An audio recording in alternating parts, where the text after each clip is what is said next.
తాకట్టులో ఉన్న బంగారం అమ్మాలనుకునే వారి ఇన్ఫర్మేషన్ ఇస్తే దాని వాల్యుయేషన్ బట్టి మీకు కమిషన్ కూడా ఇస్తుంది గోల్డ్ హబ్. నమస్తే, వెల్కమ్ టు మనం టీవీ. నేను వలి. భారతీయ జనతా పార్టీతో పొత్తు కన్ఫర్మ్ అయిపోయినట్టుగా తెలుస్తోంది టీడీపీ జనసేనకు సంబంధించి తొలి జాబితా వచ్చేసిన విషయం తెలిసిందే. 99 స్థానాలను ప్రకటించారు. అయితే భారతీయ జనతా పార్టీతో పొత్తు ఉంటుందా ఉండదా అని చెప్పి కొంతమందిలో ఒక డౌట్ ఉంది. ఒకవేళ పొత్తు ఉంటే కనుక ఎన్ని స్థానాల్లో భారతీయ జనతా పార్టీ పోటీ చేసే అవకాశం ఉంది, ఏ స్థానాలు వాళ్ళకి దక్కే అవకాశం ఉంది, ఈ రకమైనటువంటి చర్చలు జరుగుతూనే ఉన్నాయి. ఆ రోజు మొదటి జాబితా ప్రకటించే సమయంలో భారతీయ జనతా పార్టీ ఆశీస్సులు ఉన్నాయని చెప్పారు. సో భారతీయ జనతా పార్టీ పొత్తు ఉంటుందని చెప్తున్నప్పటికీ కూడా అసలు భారతీయ జనతా పార్టీ ఎందుకని అధికారిక ప్రకటన రావడంలో లేట్ అవుతుంది. భారతీయ జనతా పార్టీ అంటే గతంలో కూడా పవన్ కళ్యాణ్ గారు కేంద్ర పెద్దలను కలిశారు, తర్వాత చంద్రబాబు నాయుడు గారు అమిత్ షా గారిని కలిసి వచ్చారు. సో పొత్తుకు సంబంధించి డీల్ కుదిరే విషయంలో, కన్ఫర్మ్ చేసుకునే విషయంలో ఎక్కడో కొంత లేట్ అవుతుంది అన్నటువంటి విషయం మనకు తెలిసింది. అయితే ఈ పొత్తుకు సంబంధించి అధికారిక ప్రకటన రాబోతుందని తెలుస్తుంది. ఎందుకంటే అతి త్వరలోనే చంద్రబాబు నాయుడు గారు, పవన్ కళ్యాణ్ గారు ఢిల్లీకి వెళ్తున్నారు. ఢిల్లీలోనే అధికారిక ప్రకటన చేయబోతున్నట్టుగా తెలుస్తోంది.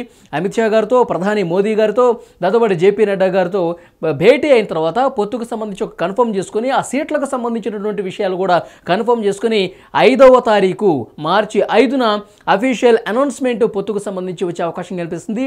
మొత్తానికి పొత్తు అయితే దాదాపు కన్ఫర్మ్ అయిపోయింది. డైరెక్ట్గా ఒకసారి మాట్లాడుకుని ఆ సీట్లు ప్రకటించుకుంటే సరిపోద్దని చెప్తున్నారు. సో మనకు అందుతున్నటువంటి ఇన్ఫర్మేషన్ ప్రకారం మార్చి 5వ తారీఖు ఈ అనౌన్స్మెంట్ ఉండే అవకాశం ఉంది. అయితే భారతీయ జనతా పార్టీ ఎన్ని స్థానాలు అడుగుతుంది, భారతీయ జనతా పార్టీ ఎంపీ స్థానాలేంటి, తర్వాత అసెంబ్లీకి పోటీ చేసే స్థానాలేంటి, ఈ విషయానికి సంబంధించి గత కొన్ని రోజులుగా మనం చూస్తున్నాం. కొన్ని వార్తలు అయితే చక్కర్లు కొడుతున్నాయి. అయితే భారతీయ జనతా పార్టీ 10 అసెంబ్లీ స్థానాలు అడిగినట్టుగా తెలుస్తుంది. ఫైనల్గా 7 అసెంబ్లీ స్థానాలు కన్ఫర్మ్ అయినట్టుగా కొంత సమాచారం వస్తుంది. దాంతోపాటు ఎంపీ స్థానాల విషయానికి వస్తే 7 ఎంపీలు అడిగినట్టుగా తెలుస్తుంది. కానీ 5 స్థానాలకు పరిమితం చేసినట్టుగా సమాచారం అయితే వస్తుంది. అయితే భారతీయ జనతా పార్టీ ఏ స్థానాల్లో పోటీ చేస్తోంది, ఆ ఎంపీ స్థానాలు ఏంటి, అక్కడ ఎవరు పోటీకి దిగే అవకాశం ఉంది, దీనికి సంబంధించి కొంత సమాచారం కొన్ని వర్గాల నుంచి మనకు తెలుస్తోంది. ఆ సమాచారం బట్టి ఏ నియోజకవర్గం ఎవరు పోటీ చేస్తున్నారో ఆ సమాచారం మీతో పంచుకునే ప్రయత్నం చేస్తాను. ఇక్కడ మనం చూడొచ్చు. ఇక భారతీయ జనతా పార్టీ పోటీ చేయబోతున్న 5 ఎంపీ స్థానాల విషయానికి వస్తే అరకు, కొత్తపల్లి గీత పోటీ చేసే అవకాశం కనిపిస్తుంది భారతీయ జనతా పార్టీ తరఫున. తర్వాత ఒంగోలు పురంధేశ్వరి, భారతీయ జనతా పార్టీ ఏపీ అధ్యక్షురాలుగా ఉన్నారు పురంధేశ్వరి గారు, వారు పోటీ చేయబోతున్నారు ఒంగోలు స్థానం నుంచి. ఇక తిరుపతి ఎంపీగా రత్నప్రభ పోటీ చేయబోతున్నట్టుగా తెలుస్తోంది. ఇక రాజంపేట మాజీ ముఖ్యమంత్రి కిరణ్ కుమార్ రెడ్డి ఆయన పోటీ చేసే అవకాశం ఉంది భారతీయ జనతా పార్టీ రాజంపేట ఎంపీ అభ్యర్థిగా. ఇక నరసాపురం నుంచి రఘురామకృష్ణరాజు కూడా భారతీయ జనతా పార్టీ టికెట్ మీదే పోటీ చేసే పరిస్థితి ఉన్నట్టుగా కనిపిస్తుంది.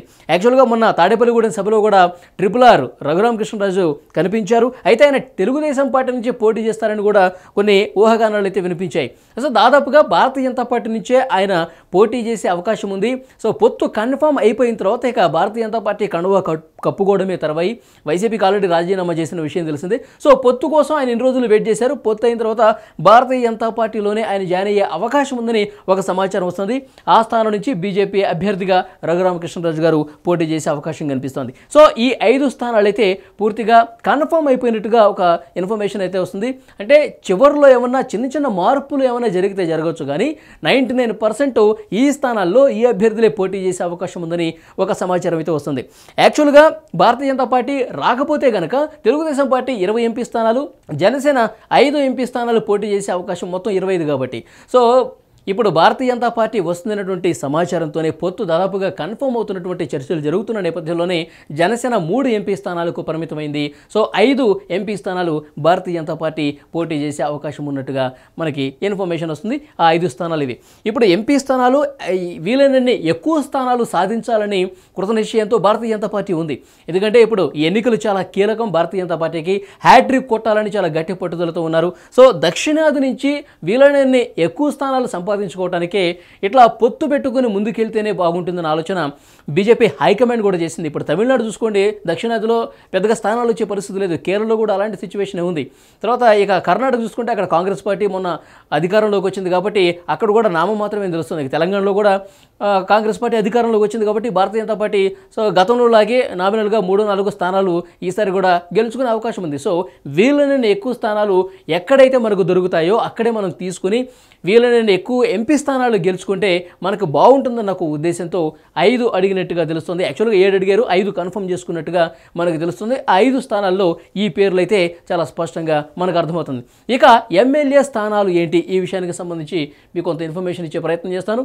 బీజేపీ పోటీ చేయబోతున్న 7 ఎమ్మెల్యే స్థానాలు. విశాఖ ఉత్తరం నుంచి విష్ణుకుమార్ రాజు పోటీ చేసే అవకాశం ఉందని చెప్తున్నారు. కదిరి నుంచి విష్ణువర్ధన్ రెడ్డి పోటీ చేసే ఛాన్స్ ఉందని చెప్తున్నారు. శ్రీకాళహస్తి నుంచి భానుప్రకాష్ రెడ్డి ఈయన పోటీ చేసే ఛాన్స్ ఉందని చెప్తున్నారు. కైకలూరు నుంచి కామినేని శ్రీనివాస్, మైలవరం నుంచి బాల కోటేశ్వరరావు, గుంటూరు పశ్చిమ నుంచి జయప్రకాష్, ప్రొద్దుటూరు నుంచి ఆదినారాయణ రెడ్డి. దాదాపుగా ఈ 7 స్థానాలు ఎమ్మెల్యే స్థానాలు కూడా బీజేపీకి ఇచ్చే అవకాశమే ఎక్కువగా ఉంది. సో బీజేపీ నుంచి ఈ స్థానాల్లో ఈ అభ్యర్థులు పోటీ దిగే ఛాన్స్ ఎక్కువగా ఉన్నట్టుగా ఒక సమాచారం అయితే వస్తుంది. ఈ పేర్లతో ఎంపీ స్థానాలు, ఎమ్మెల్యే స్థానాలు మొత్తం 5 ఎంపీలు, 7 ఎమ్మెల్యే స్థానాలకు సంబంధించిన పూర్తి డీటెయిల్స్ 5వ తారీఖు ఒక క్లారిటీ వచ్చే అవకాశం ఉంది. ఇద్దరు నాయకులు టీడీపీ జనసేనకు సంబంధించిన చంద్రబాబు గారు, పవన్ కళ్యాణ్ గారు వీరిరువురు కూడా ఇక రేపు మాపో ఢిల్లీకి వెళుతున్నారు. 5వ తారీఖు ప్రధాని గారిని, తర్వాత అమిత్ షా గారిని, జేపీ నడ్డా గారిని కలిసి ఇక అధికారిక ప్రకటన చేస్తారు. ఆ తర్వాత ఉమ్మడిగా సభలు సమావేశాలు పెట్టుకునే ఆ రూట్ మ్యాప్ను కూడా ఫైనల్ చేసుకునే అవకాశం కనిపిస్తుంది. ఈసారి నుంచి 3 జెండాలు కనబడబోతున్నాయి. తాడేపల్లిగూడెంలో 2 జెండాలు మనం చూసాం. గతంలో కూడా సమన్వయ కమిటీలో టీడీపీ జనసేన గత కొద్ది కాలంగా వర్క్ చేసుకుంటూ ముందుకు పోతున్నారు. 24 స్థానాలు ప్రకటించిన తర్వాత సభలు సమావేశాలు మరింత హోరెత్తిస్తున్న పరిస్థితి కనిపిస్తుంది. 24 స్థానాలు ఎందుకు తీసుకున్నాం అని చెప్పి ఒక క్లారిటీ ఇచ్చే ప్రయత్నం చేశారు పవన్ కళ్యాణ్ గారు.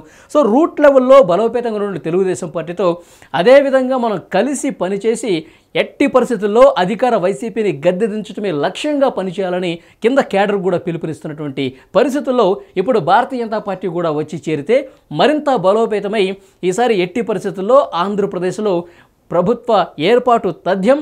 టీడీపీ, జనసేన, బీజేపీ ఈ 3 పార్టీల కలిగితో ఒక బూస్ట్ వచ్చే అవకాశం ఉందని ఈ పార్టీల నాయకులు అభిప్రాయపడుతున్నారు. సో మార్చి 5న అఫీషియల్ అనౌన్స్మెంట్ వచ్చిన తర్వాత నెక్స్ట్ ఏం జరగబోతుంది, తర్వాత ఆ ప్రకటన తర్వాత 3 పార్టీలు కలిసి ఏ విధంగా ప్రజల దగ్గరికి వెళ్తాయి, వీళ్ళ మేనిఫెస్టోకి సంబంధించి కూడా కొన్ని చర్చలు జరుగుతున్నాయి. సో వాటికి సంబంధించిన డీటెయిల్స్ కూడా వచ్చే అవకాశం ఉందని చెప్తున్నారు. సో చూద్దాం 5వ తారీఖు తర్వాత ఈ అఫీషియల్ అనౌన్స్మెంట్ ఉందని చెప్తున్నారు కదా, దాని తర్వాత మళ్ళీ ఒకసారి మనం డిస్కస్ చేద్దాం. Thank you very much.